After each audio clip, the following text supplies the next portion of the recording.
Good day to you, everyone. Hope everybody's going to have a really lovely day today. It's a beautiful sunny day. I've just a little stroll through my Facebook memories and I'd like to share them with you. This one from the 9th of May 2024 was when I walked up Snowdon with somebody who I was quite good friends with at the time.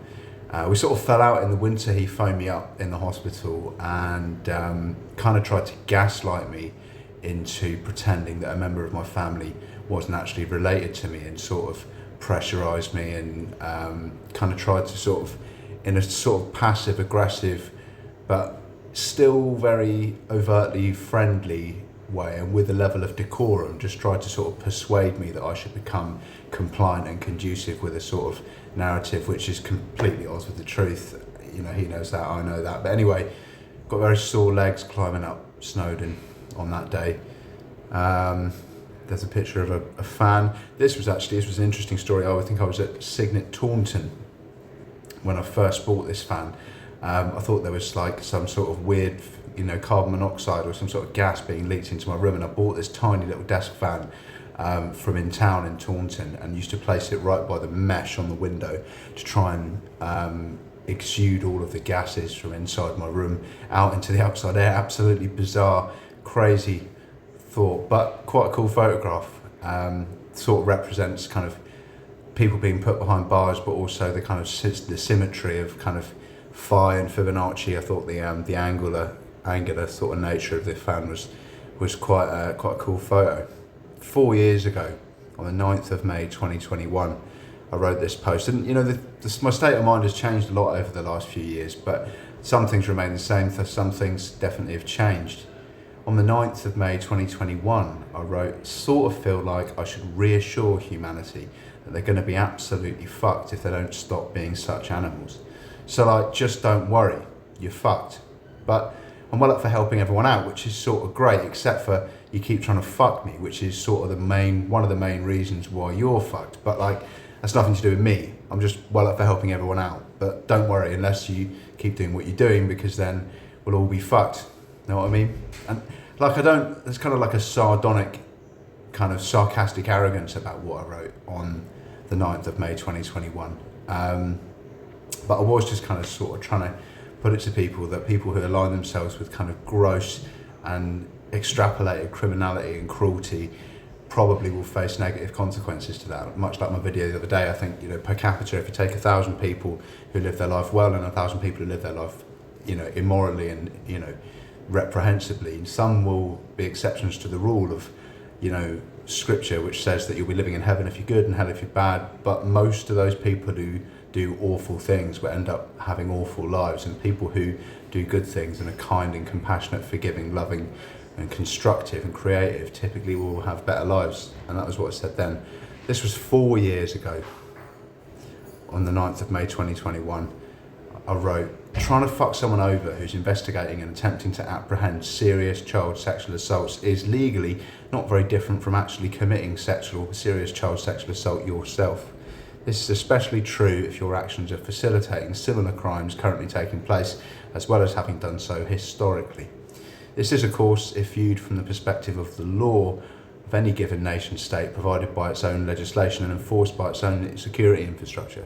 If, however, the factions of the national government in question are itself a party to both direct involvement in the serious child sexual assaults, as well as the defamation and persecution of those citizen parties looking to address the human rights abuses, then it's improbable that those conspiring or facilitating the serious child sexual assaults in question, or indeed perpetrators of any other connected or related incidents, will face prosecution from said domestic security enforcement staff. Check out my other video about state-sponsored child sex trafficking in the UK. Equally, it goes on to say wrongful allegations of involvement may also constitute legal and lawful contraventions, as well as civil infringements, which make things doubly challenging. In these situations, matters then become deferred, which can become complex. So just saying, hashtag. It's a beautiful day in London though, lovely and sunny, with people looking happy and enamoured going about their business.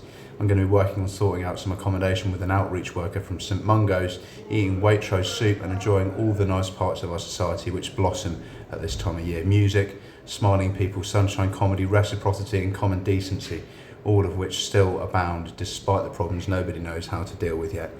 6 years ago, when your mate pops round for a cuppa and all of a sudden it's 6:42, I don't even remember which mate that was,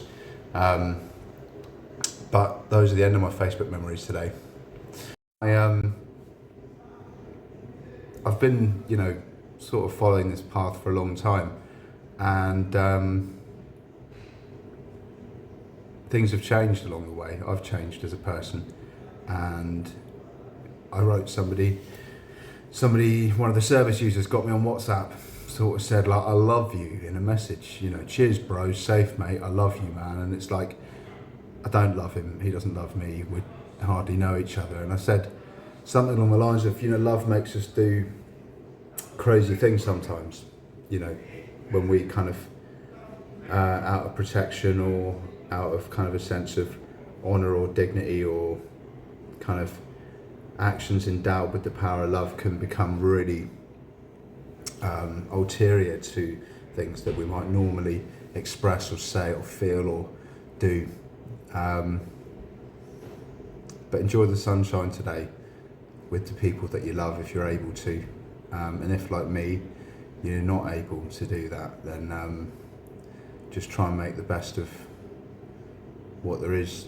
I'm going to be stuck in a psychiatric ward today, and haven't really got much to do other than interact with the other equally unwell patients and the staff, broadly, who share a consensus among them, of kind of, there is a good kind of equilibrium of humanity among the kind of the core mentalities of the staff and the patients. They're not all bad at all, but I feel personally quite oppressed and repressed by being here, and I feel quite betrayed as well by various different sort of organisations, and just really confused and muddled up about how people could align themselves with such destructive and sort of cruel intentions. That I just, I'm not a perfect person, and I've never tried to kill anybody. I've never done anything really intentionally premeditated or kind of designed to cause just simple humiliation and suffering for the sake of my own vendetta because they share the same DNA as somebody else. Speaking of DNA, I've got my Ancestry DNA kit. Won't show you the code at the bottom, but I'm going into town on leave today. I'm going to build my family tree, and I'll cover the code up. It comes with this snazzy box packaging, 10 out of 10 for packaging there, with an Ancestry DNA kit and a little biohazard bag inside it, so I can build my family tree, and maybe find out a bit more about my own prevalent hereditary genetic traits, and the people, most of them I've never met. I haven't really met any of I met my paternal grandmother, I knew her, and I knew my mum, but I never really, I met my father at the same time as I met my sister when I was about 16. I got to know them for a few months, and I just got back in touch with my father in 2013 when he sadly passed away in Windsor, Fuzzens Walk, in supported accommodation, shortly, about a year before my mum passed away, in a care home in Denbury. But that's a story for another day. But yeah, going on leave today, going to do my Ancestry DNA test, get that posted, and maybe make some more memories that I can share in years to come, and we can look back and fondly remember how we negotiated the hard times and the difficult situations, just like all the brave soldiers that laid their lives down in the Second World War,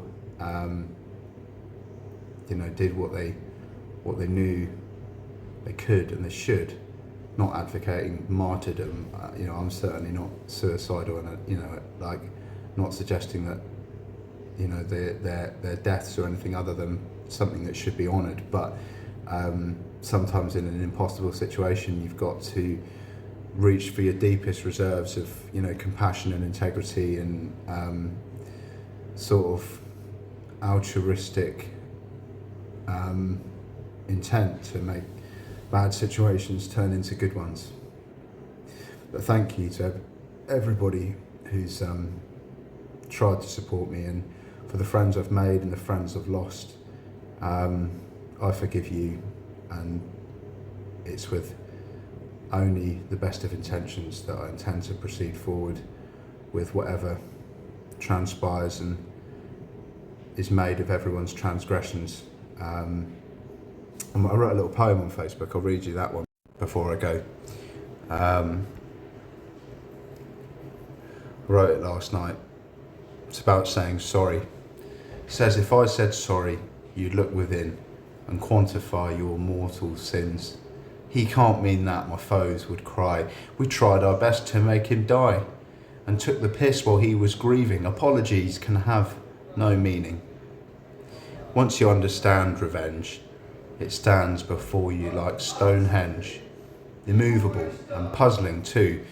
How possible that I could do such harm with no cash and no hope, wash broken, bloodied hands with soap. A heart that beats still with regret, not just deserts the cruel beget. A sorry won't surpass the guilt, thoughts racing as upon my quilt I lay and ponder with decree. However, could I say sorry?